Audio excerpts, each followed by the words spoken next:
Olá pessoal, bem-vindos, bem-vindas e bem-vindos a mais um episódio do Profissões da Economia Criativa. Eu sou Leonardo Cássio, apresentador, sou dramaturgo, escritor, produtor e este episódio faz parte do projeto Circuito Nacional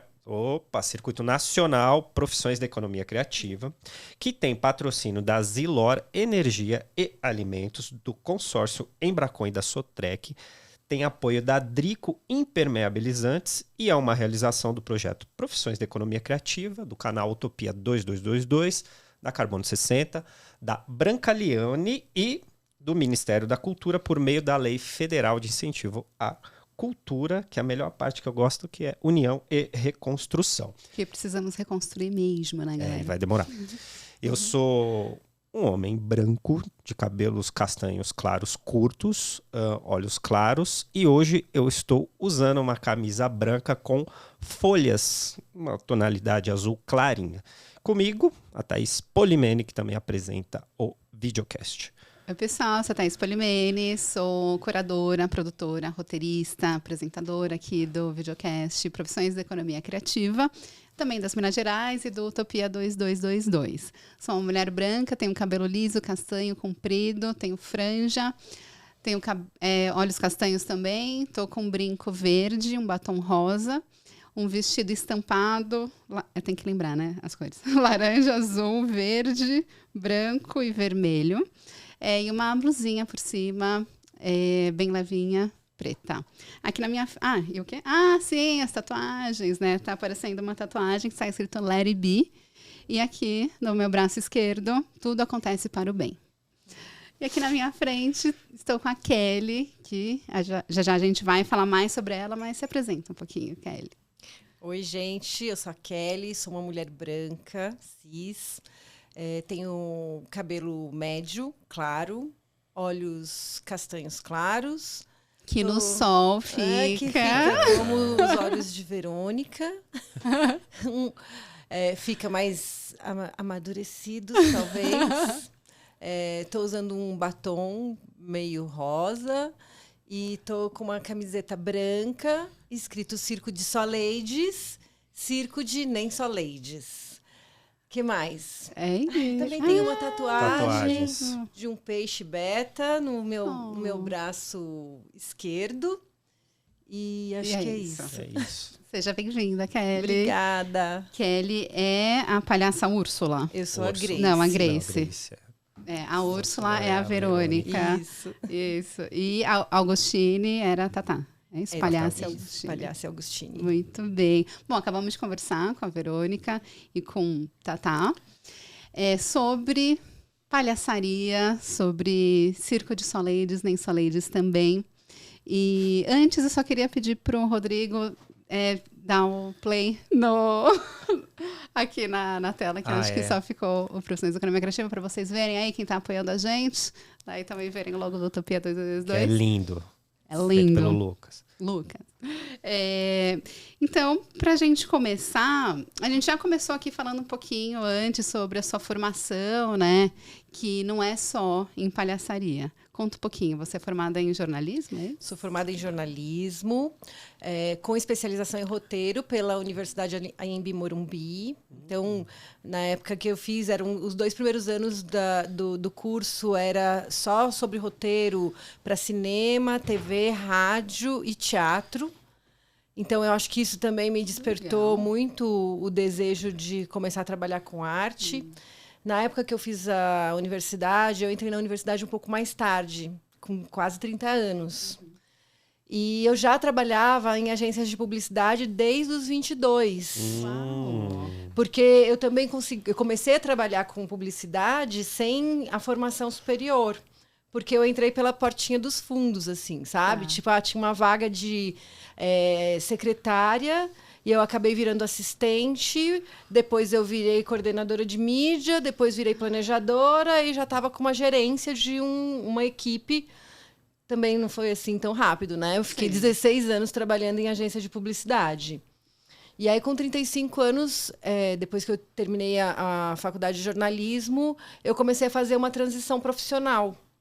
Porque foi justamente fazendo um curso de cultura e mercado para entender a gestão do mercado de cultura que eu comecei a me dá muita vontade de sair da publicidade e começar a investir mesmo, sabe? Nessa área de planejamento, de pensar a arte como um produto que deveria estar assim, no consumo diário das pessoas, né? As pessoas entenderem a arte como uma profissão que precisa e merece, né, ser remunerada para poder se manter, né? E a arte também, como produto, eu fico até pensando assim, às vezes entro num processo de reflexão e um pouco até de eu não vou falar que a palavra é culpa, mas de pensar assim, a arte tem que ser pura, ela tem que estar longe, mas não sobrevive. Não. Então, a gente precisa pensar na arte enquanto um produto e como que ela se insere nesse mercado, né, que a gente vive, né? E eu acho que por causa da minha experiência na área de publicidade, eu comecei a entender como um produto raro, um produto que precisa ser cuidado, um produto que, né? Até porque a publicidade se alimenta da arte, né? Tudo se alimenta da arte, né? Tudo. Ou seja, a gente tem uns memes aí que falam, né? Antes da gente aprender a falar, a gente canta. Antes de aprender a andar, a gente dança. Batuca. Então, assim, a nossa relação com a arte, eu acho que ela vem, né, tipo, de uma esfera outra. A gente já nasce um corpo artista, já nasce um corpo que quer se expressar a partir do canto, a partir da dança, a partir da poesia, da pintura, etc. Então, eu acho que essa minha transição veio mais ou menos nesse pensamento, essa transição profissional foi pensando nisso. Eu estava lá trabalhando numa agência de publicidade 16 horas por dia, para vender cachaça, para vender hambúrguer, para vender, sei lá, tinha um cliente que eu falava, gente, eu não acredito que eu estou fazendo um trabalho para essa gente, sabe? Tipo, eles vendiam blindagem de carro, sabe? Eu falava, cara, esses caras alimentam o mercado de medo para vender blindagem, sabe? Assim como se vende armas, se vende ideologia políticas, né? De extermínio, de morte, etc.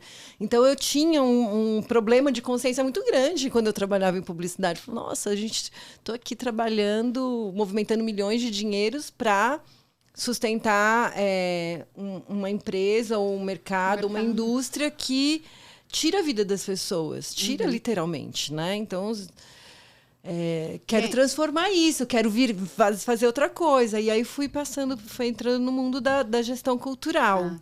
Sempre achando que o meu lugar ia ser nos bastidores. Sempre achava isso, assim, sabe? Achava que... Parece a gente de novo. Não, eu vou ficar aqui, eu vou trabalhar na gestão de projetos, na produção, vou trabalhar aqui fazendo não sei o que lá.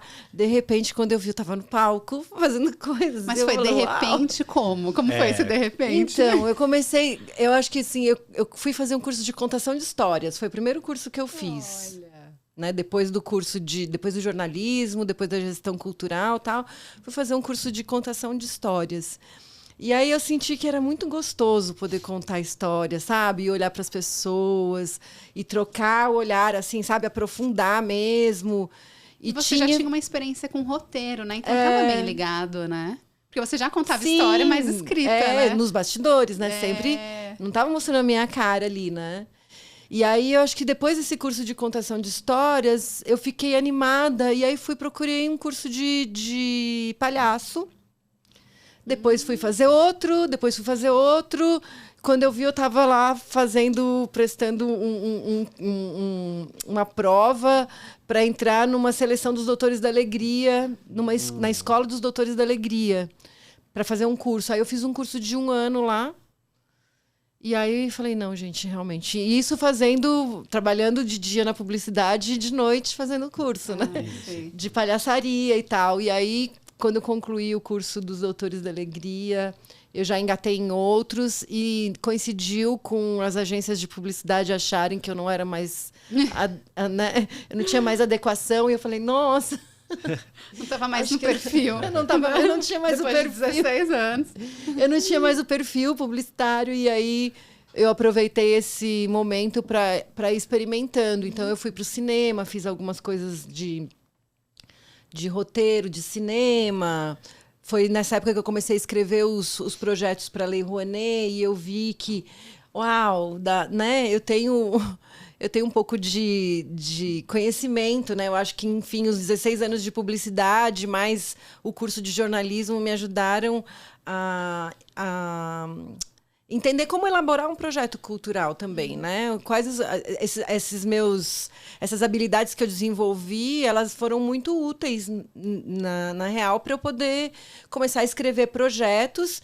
E a partir do momento que a gente tem um projeto aprovado, né, um projeto bem elaborado, que tem ou uma verba pública ou recursos próprios, tal, a gente executa com mais tranquilidade, porque a gente sabe o que a gente está fazendo, a gente sabe onde a gente quer chegar, a gente sabe o que a gente quer falar. Então, eu acho que esse processo de transição, ele não foi rápido, né? Demorou, porque ainda tive que ficar um tempo trabalhando em freelances de publicidade para pagar as contas, tal, mas eu acho que os últimos 6, 7 anos eu só faço isso, só palhaçaria, Circo de Soleides, é a minha profissão. E... Você entrou no Circo de Soleides, nem Soleides também, em 2016? Isso, já tinha 3 anos. Como que foi essa entrada?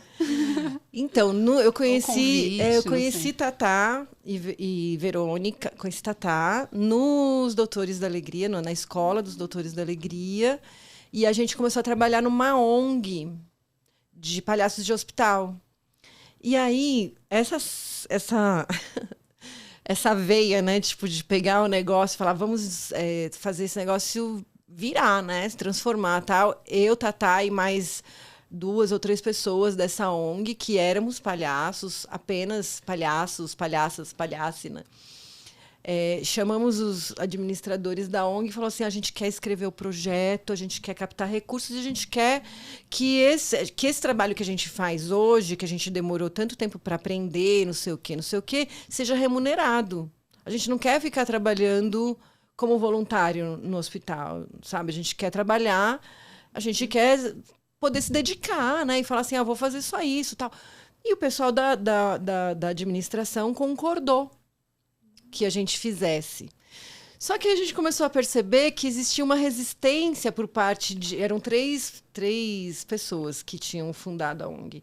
Por parte de uma das pessoas, começou a haver uma resistência muito grande.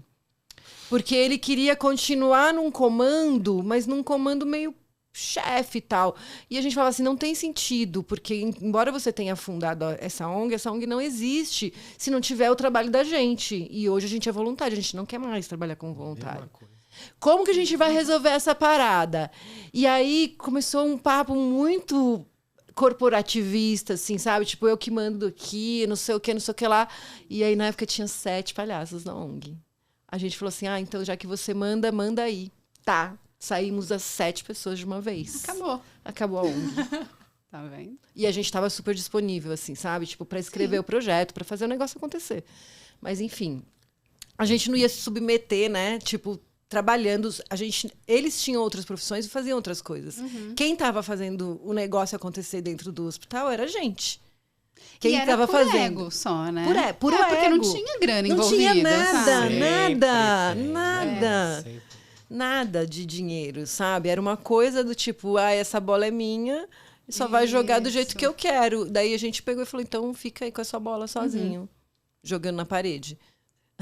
E aí, nessa época, como Tatá e eu já tínhamos tido a experiência de ser dupla de palhaços no hospital, e eu fiquei completamente órfã, né? Eu cheguei, bati na porta e falei, então, sabe aquele negócio lá do Circo de Soleides?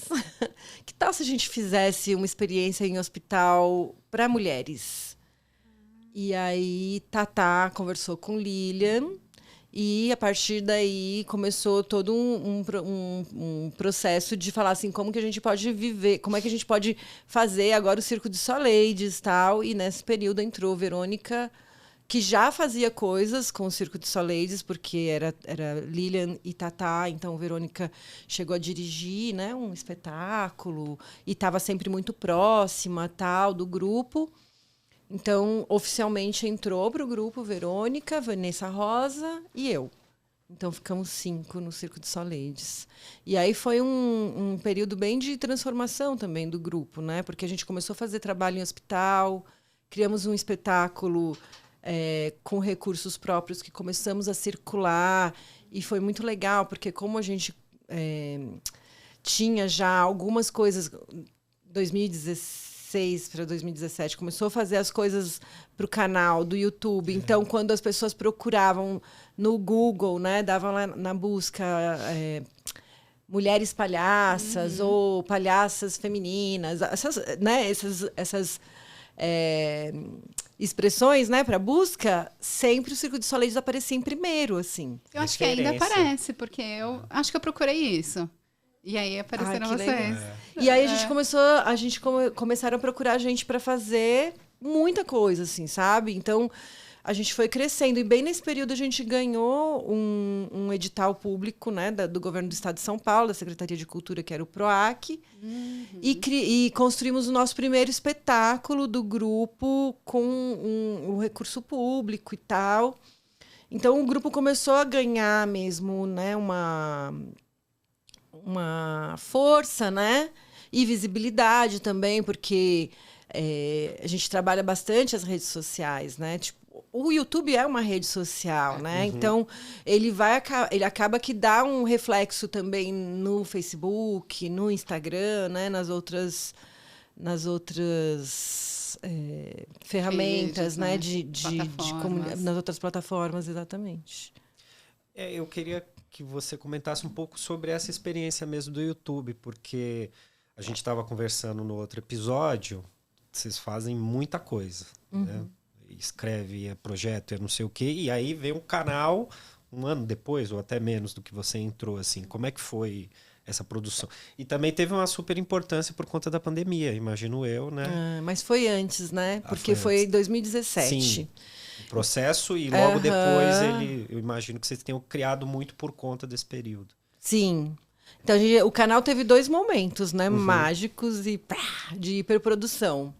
Que o primeiro foi esse, quando lançamos, né, o canal. Então, por que vocês decidiram lançar? Então, Tatá tinha ido fazer uma viagem para os Estados Unidos e lá fez um curso de cinema.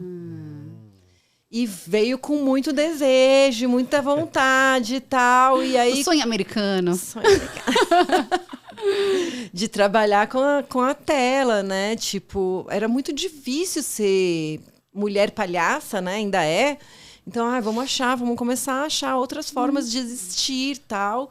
Eu acho que foi bem esse foi um pensamento, mas o pensamento também de falar, vamos pegar essa experiência de Tatá com esse curso e a minha experiência como jornalista formada em roteiro e também porque já tinha feito alguns trabalhos para cinema e a experiência de Verônica na criação também, né? Na criação de cena, na direção, etc. E aí tinha a Lilian, que é uma palhaça super musical também, e a Vanessa também, que estava chegando. Então, a gente tinha um grupo ali, né, formado. E a Laís Somoji, que vem, né, na técnica de som e também com uma experiência de câmera por conta de cursos e tal. Você tinha uma equipe perfeita, né? Completinha. A gente tinha uma equipe muito boa. A gente precisava mais de recursos, né? Mas estava tudo bem. A gente estava trabalhando com o que a gente tinha. Então, tinha uma semana que gravava na minha casa. Minha sala virou um estúdio. Teve uma semana que tinha uma semana que gravava na casa de Tatá e Verônica. Tinha uma semana que a gente gravava na casa de uma amiga super querida, um casal de amigas nossas que tem um apartamento cinematográfico ali no Bom Retiro, que elas fazem locação, inclusive, para comercial e tal. E aí elas emprestavam uma vez por mês pra gente. A gente fez acho que 3 vezes só lá, porque depois começou a surgir outros trabalhos, a gente não conseguiu. E era isso, a gente estava se organizando com os recursos que a gente tinha, né? E aí eu esqueci a pergunta. Não, é que a gente estava falando sobre o canal, como é que foi esse primeiro momento. E aí depois da pandemia, isso. né? Isso. Então, nesse primeiro momento, a gente tinha uma programação. Era muito profissional o negócio, gente. Porque era isso. A gente tinha uma grade de programação. Gente. Era todo dia X da semana, que eu acho que era terça ou quarta-feira. Tal hora, a gente tinha que lançar o vídeo da semana. Porque, né? Alimentar o algoritmo. Então, a gente tinha lá a programação. A primeira quarta-feira do mês, o programa vai ser tal. A segunda quarta-feira, o programa vai ser tal. A terceira... Um mês que tem 5 quartas-feiras, a gente vai fazer um extra. Um programa extra. Tal, não sei o quê. E a gente fez essa programação e foi quase que o ano inteiro. A gente conseguiu manter. A gente fez, sim, 52 programas no ano de 2017. E foi assim, suado, porque foi justamente no ano que a gente começou a trabalhar no hospital. Aí a gente tinha ganhado o PROAC e a gente tinha montado um espetáculo. Não era pocket, a gente montou um espetáculo relâmpago a partir de uma encomenda. E esse espetáculo começou a circular. Então a gente estava trabalhando para caramba. Tá. E o canal, a gente recebia umas críticas muito negativas, assim, sabe? Tipo, não, palhaçaria, tem que ser olho no olho, nada, não tem a ver com câmera, porque não tem a quarta parede, porque você precisa estar em contato com o público, porque isso, porque aquilo. E a gente estava experimentando a linguagem a partir de um meio. E isso podia render coisas, né? E aí a gente não desistiu. Só que como a gente começou com uma demanda de trabalho muito grande, o canal acabou ficando... a gente acabou fazendo menos coisas no canal. No entanto, a gente criou um projeto para participar de um festival que foi uma coisa muito legal também, que juntou a nossa experiência audiovisual do canal com aproveitar essas plataformas, né, de streaming, principalmente. Então, o nosso projeto chama... Que até hoje a gente faz ele de diversos formatos, que chama Soleides Impress, a imprensa oficiosa do Circo de Soleides, e nem Soleides também. E a gente... Nomes grandes, como a gente gosta. Aí, o Soleides Impress consistia em... A gente montava um circo, uma tendinha de 1 por 1, que era um cirquinho. Dentro dessa tenda tinha uma câmera e um microfone. E aí a gente convidava as pessoas a entrarem na tenda e começava a interagir com perguntas de acordo com o evento que a gente estava fazendo a cobertura jornalística. Nossa, que legal! E isso era transmitido ao vivo no Facebook. Que ano que foi isso? 2018. Adiantadas? Muito. A gente começou a fazer transmissão ao vivo pelo Facebook. Lives. Direto a gente fazia. E aí, os festivais convidavam a gente ia participar dos festivais de circo, de palhaçaria, para fazer essa cobertura oficiosa do evento. E aí a gente fazia perguntas que tinham a ver com a gente também, né? O que é ser uma mulher palhaça. Aí, para o público, a gente perguntava se mulher palhaça existe, qual a importância da existência de uma mulher palhaça no mundo. Sabe, essas perguntas filosóficas. E a gente tem um material muito legal no nosso canal, que às vezes a gente começa a dar uma... às vezes eu pego pra ver de novo, falo assim, ai, gente, quanta poesia, coisa linda, sabe? Tipo, e é tudo uma grande brincadeira, né? A gente faz com uma leveza, muito profissional também, mas tem, sabe? Essa coisa da conexão que a gente foi extremamente criticados quando a gente lançou, né? Então, não existe conexão com o público porque tem uma câmera, porque você não está perto, porque não sei o quê. E aí você acha que na pandemia, da pandemia para cá mudou? Ou não? O pessoal continua com esse preconceito? Não, teve que mudar muito, né, gente? Porque Tá as pessoas vendo? entraram num processo que, fala assim, se as pessoas não criassem audiovisual, se não começassem a produzir conteúdos para o audiovisual, não sobreviveria. A gente viu isso muito com o teatro, mas é que eu lembrei de uma coisa que tava aquela discussão. Mas isso não é teatro, tá passando... Uma pessoa, não lembro, que falou, não interessa, a gente precisa comer, faz esse negócio lá, publica. Se é não, teatro, gente, a gente não discute lá na frente. A gente precisa... Faz aí. Não, mas a gente precisa comer, mas quem está em casa também precisa Exato, ser alimentado precisa. de arte, porque É o que salvou. foi isso, sabe? Não, tipo, discute quantas coisa. lives que a gente não assistiu, né? Para falar de tantas coisas. Porque a gente estava sendo massacrado por uma informação...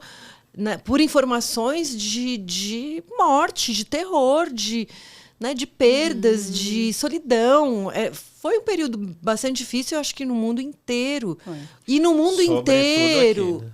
Aqui sim, né? Nossa, porque a gente também teve um naquele plus. governo, A gente teve um plus de um governo genocida que estava trabalhando em função, né, Tava trabalhando pro vírus. Estava trabalhando para o vírus, né? Era um aliado do vírus. Então, mas que a gente tem registros, né, no mundo inteiro das pessoas fazendo arte. Sim. E filmando e distribuindo isso nessas plataformas para que a gente não enlouquecesse dentro de casa, né? Mas imagina se não tivesse rede social. Então, Né? ia Olha ser que doideira. muito diferente.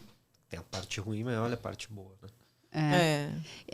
Bom, falando então nessa parte de saúde e tal, você não começou nos Doutores da Alegria. Você já tinha feito cursos de palhaçaria antes ou não? Mas eram cursos rápidos, assim, sabe? Tá. Tipo um final de semana ou uma semana. Tá. E o curso que eu fiz na Escola dos Doutores era um curso de 1 ano de duração, que eram acho que 2 ou 3 aulas por semana. Nossa, é uma formação É uma bem formação. completa. Conta um pouquinho sobre esse curso. Porque, assim, eu vi o documentário dos Doutores da Alegria, que eles lançaram há muitos anos. Sim. E foi um documentário, assim, que eu assisti, acho que todo mês e chorava todos os meses. Amava, sabe? Eu também assisti esse documentário antes, até porque acho que foi a partir desse documentário que um dia eu cheguei em casa enlouquecida do trabalho, não sei o quê, e meu irmão estava em casa, ele falou, senta aqui, vamos assistir comigo. E aí eu comecei a assistir e tal, eu falei, nossa, que legal. E aí eu comecei a procurar, na época não tinha redes sociais, assim, né? Aí fui lá, entrei no site e tal, e tava lá, aberta inscrições, tal, não sei o quê. E aí eu me inscrevi e fiz esse curso. E foi um curso muito importante para mim, assim, sabe? Tipo, de entender mesmo... de entender a palhaçaria como arte, a palhaçaria como... a arte como profissão, etc. Depois desse curso, eu passei por outras formações que foram me pegando em outros lugares, assim, sabe? Tipo, foram me sensibilizando também, porque é muito louco, né? Quando a gente tem mais de 35, sei lá, na época eu estava com 37 ou 38, não lembro, a gente duvida muito da gente, né? Da nossa capacidade de mudança ou de transformação. E a gente está com muita necessidade. E geralmente existe uma necessidade grande, porque eu já vivi, né? Tipo, eu já vivi 16 anos em publicidade. Eu fiz uma formação em jornalismo. Mas eu não é essa área da comunicação que eu quero. Eu quero trabalhar com arte. Eu quero começar. Só que eu duvidava muito de mim, né? Tipo, tanto que eu pensava que eu ia ficar só nos bastidores. Eu só ia ficar trabalhando nos bastidores. Não ia colocar a minha cara no palco ou na frente de uma câmera e tal. E às vezes a gente sai de cursos assim com essa essa dúvida acentuada, sabe? Talvez é? eu não seja mesmo capaz de fazer isso, porque afinal de contas eu não sou uma musicista, eu não sou malabarista, eu não sou perna de pau, eu não faço acrobacia, eu não faço mágica, eu não tenho habilidades para ser palhaça. Eu não tenho, né? E aí entra nessa pira, tipo, eu acho que eu vou fazer outra coisa na vida. Acho que eu vou voltar para publicidade. Acho que não sei o quê. E não, né? Porque eu acho que quando eu começo a passar por outras formações e começo a me relacionar principalmente com mulheres, principalmente com o Circo de Soleides, vou percebendo que a habilidade da palhaçaria, da palhaça, da mulher palhaça ou da pessoa palhaça, ela está muito além de tocar um instrumento com maestria ou com uma virtuose no instrumento. Está muito além de fazer um hiper mega truque de mágica. Ela tá na conexão com a pessoa mesmo, na capacidade da gente conseguir comunicar coisas que me são muito raras e muitas vezes doloridas para me conectar com outra pessoa. De que forma que a gente consegue fazer isso, sendo verdadeiro? Como é difícil a gente ser verdadeiro num mundo que cobra a gente ser perfeito o tempo todo e a gente saber que a gente não é. Né? E se comparar também, né? Então é o lugar da exposição, né? Tinha uma frase assim que a gente... Tem uma frase que a gente fala, né? Que é... O palhaço, a figura do palhaço, da palhaça, de palhace, é o nosso eu, a nossa essência expandida, extrapolada. Então, se eu sou uma pessoa atrapalhada, Você vai colocar você muito aquilo. mais quando eu estiver em cena. Isso é muito difícil, né? Você vê a sua sombra, assim, Sim, né? é o tempo todo você expondo a sua fragilidade, a sua vulnerabilidade, né? Os seus grandes defeitos para o mundo. Que é o desafio. E aí é isso, né? Como que a gente se coloca desse jeito? Quando a gente se coloca desse jeito em cena, eu acho que a gente cria a conexão com o público, porque o público se identifica. As pessoas não querem falar, mas elas sabem que são assim. Ninguém quer falar, mas a gente sabe que a gente é falho. A gente sabe que a gente né? Que a gente tem muita sombra. E para expor isso, você não precisa ser um músico incrível, nem um mágico. Isso até atrapalha, né? muitas vezes, porque a pessoa fica tão... Né? A gente fala... Eu lembro que uma vez eu fui fazer um curso e tinha uma menina que era da dança. E ela era uma mega dançarina. Era um curso de palhaço. Tá. E essa menina foi fazer o curso e ela era muito foda, assim, sabe? Uma menina incrível, tal, né? E aí, quando ela entrava em cena, ela queria mostrar alguma habilidade dela, da dança. Só que aí, quando ela começava a mostrar a habilidade dela da dança, Ficava a perfeita. palhaça dela sumia. Claro. Não tinha mais vulnerabilidade ali, não tinha mais Virou verdade. outra coisa, né? Tinha ali uma pessoa performando uma grande dançarina e, tipo, eu acho que ela não conseguia nem olhar, né? Para o público que estava ali, que o público eram os outros alunos, né? Que estavam fazendo o curso. As outras pessoas que estavam fazendo o curso. Então, eu acho que, às vezes, essa virtuose, ela cria também uma barreira da gente poder ser verdade, ser a mais verdadeira possível, sabe? Em cena. A gente tem um pouco disso com a escrita, né? Não, você falando assim, eu fui viajando e eu acabei de ver que temos 4 minutos. E eu tenho uma última perguntinha depois. Eu só vou fazer esse comentário porque eu acho que a gente está um pouco nessa transição, né? Eu gosto muito de escrever crônica, mas eu parei por causa de um trauma que eu tive escrevendo. Uma pessoa não gostou, parou de falar comigo, aí eu fiquei, ai meu Deus, não quero magoar ninguém. Só que é isso, né? Escrever é se expor. Que é muito parecido no caso da palhaça, né? Também, que se expõe. E tem que ter coragem para se expor. E no caso de crônica, né? E colocar aquilo lá. E eu percebo que quanto mais verdadeiro eu sou, mais as pessoas gostam de quando eu escrevo. E eu não preciso ter uma super técnica, sabe? Aquilo. Cara, eu colocar a minha verdade lá. Mas então vamos para a última pergunta. Vamos lá, que a gente tá com um tempinho curto. É só uma coisa, assim, que você dá de dica para um jovem, para uma jovem, uma pessoa que está procurando saber sobre... gostei aqui, além de vocês, do canal, de todo o material de vocês, os passos assim para conhecer, porque eu acho que na cabeça da maioria das pessoas, eu posso estar sendo muito equivocado, quando você fala, né, palhaço, palhaça, palhaça, é muito aquela figura antiga do palhaço do Sabatão, tá aí, não é. É verdade, Né, com a sabe? cara Aquela imagética pintada, única, nariz. estereotipada, digamos assim.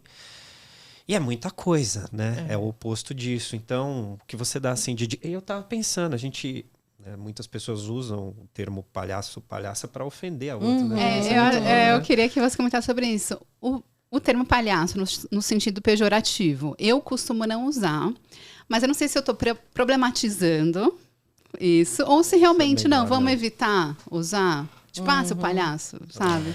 Existem controvérsias, né? Porque também falar assim, seu palhaço tá dizendo que você é falho, que você é Isso, ridículo. aham. E ó, isso é, né, Sim, uma qualidade. faz Quando a gente quer elogiar dentro do Circo de Soleides, quando a gente quer se elogiar, fala assim, nossa, como você é ridícula. Ai, obrigada. Nossa, fiquei tão feliz de ouvir isso. Olha! Ai, mas é que a gente quer besta. ser perfeito, né? Por isso, tem que aprender, legal. Ai, isso que besta, não sei o quê. Mas é isso, eu acho que dentro de um contexto político, às vezes isso é meio ofensivo para quem é bom. palhaço. Né? Tipo, Entendi. Entendo, não certo. me compare Depende, com essa gente. Tá. Mas de um modo geral, você receber esse xingamento, você é ridículo, você é besta, pra gente Tudo é bem. muito elogio. Que legal. ponto de vista Mas é bom. tonta, né? E acontece na vida real. Ai, Ótimo. Imagina. tá vendo? Aí, ó.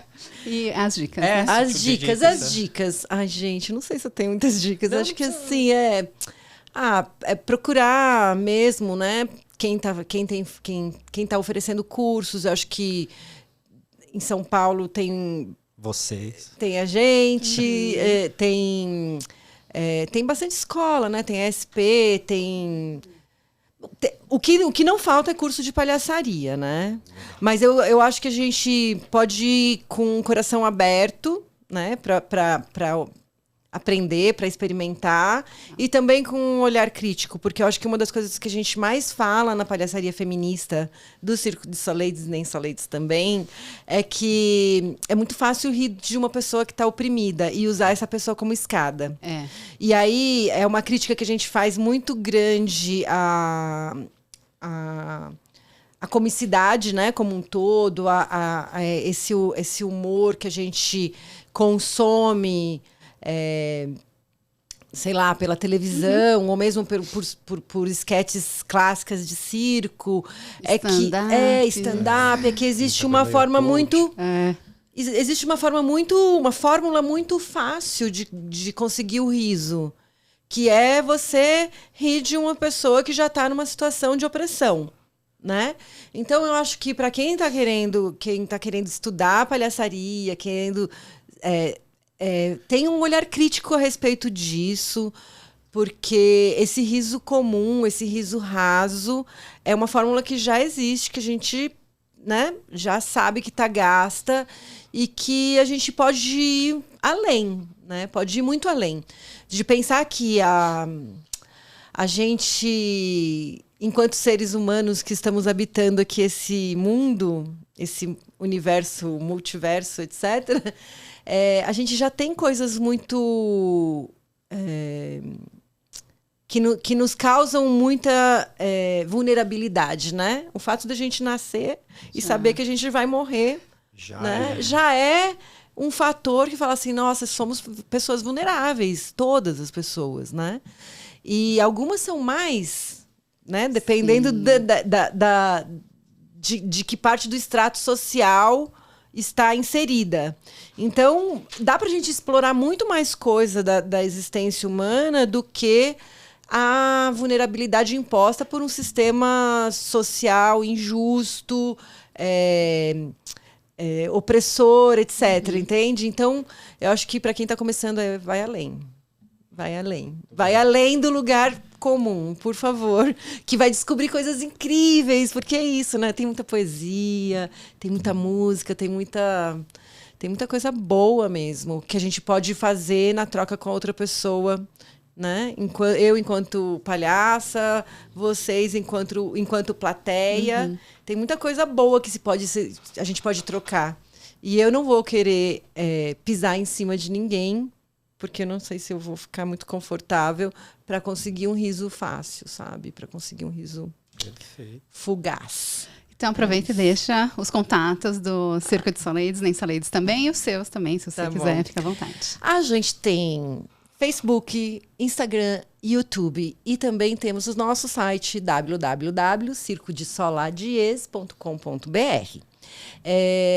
No Instagram Instagram é @circodesoladies. E tudo, né? Tudo é Circo de Soleides. Vai aparecer em algum canto dessa tela. Aí, editor ou editora. O nosso @.